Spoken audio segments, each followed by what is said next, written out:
तुझला हा मानाचा मुजरा, तुझला हा मानाचा मुजरा.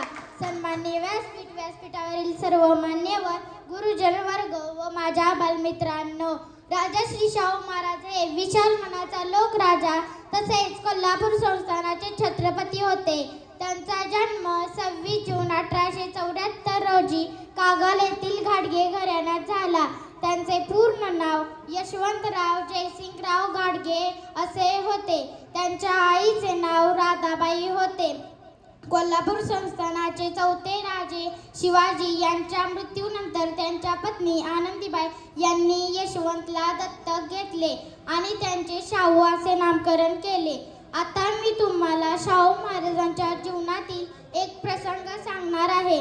रयतेच्या डोळ्यातील अश्रू पुसणारा राजा, अश्रू पुसणारा राजा, माणसांच्या ओळखीचा, माणसांचा राजा, माणसात माणुसकी मानणारा राजा. राजा म्हणावा तुला की मायबाप म्हणू, माया दिली पोटातल्या पोरावानी जणू. राजा तोच जो प्रजेच्या डोळ्यातील अश्रू पुसतो.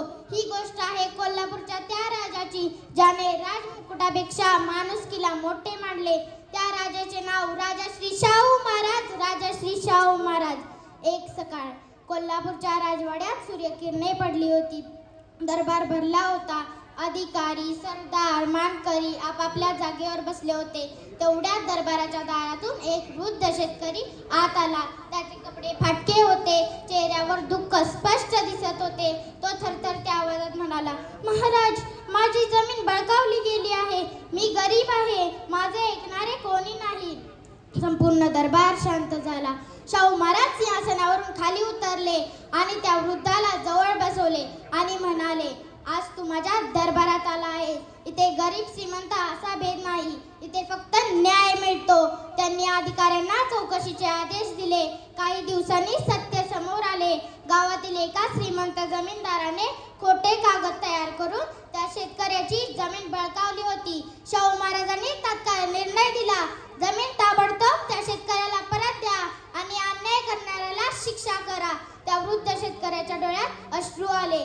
तो म्हणाला, महाराज, आज मला देव भेटला.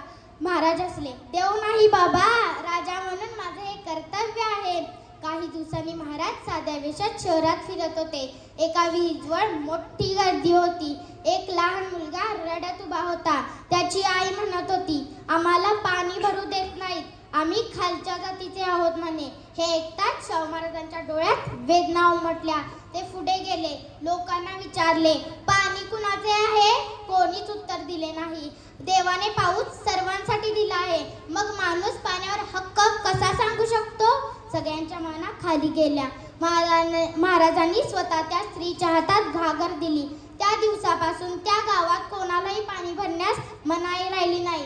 शाहू महाराजांना माहीत होते, गरीब माणूस गरीब का राहतो? कारण त्याच्याकडे शिक्षण नसते.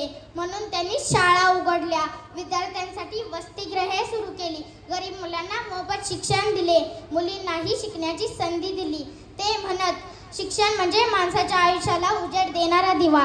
एकदा एका विद्यार्थ्याने विचारले, महाराज, तुम्ही इतके कष्ट का करता? महाराज शांतपणे म्हणाले, कारण मला असा समाज घडवायचा आहे जिथे कोणालाही आपल्या जातीमुळे, गरिबीमुळे किंवा अज्ञानामुळे मागे राहावे लागणार नाही. म्हणून असे म्हणायचे वाटते, जिथे जात पात संपते तिथे माणुसकी जिंकते. शाहू महाराजांचे विचार आजही मनात चमकून जाते. शिक्षणाचा दीप तेवला, अंधार दूर केला. शिक्षणाचा दीप तेवला, अंधार दूर केला. समतेचा मंत्र देऊन समाजाला उजळविला. समतेचा मंत्र देऊन समाजाला उजळविला. धन्यवाद.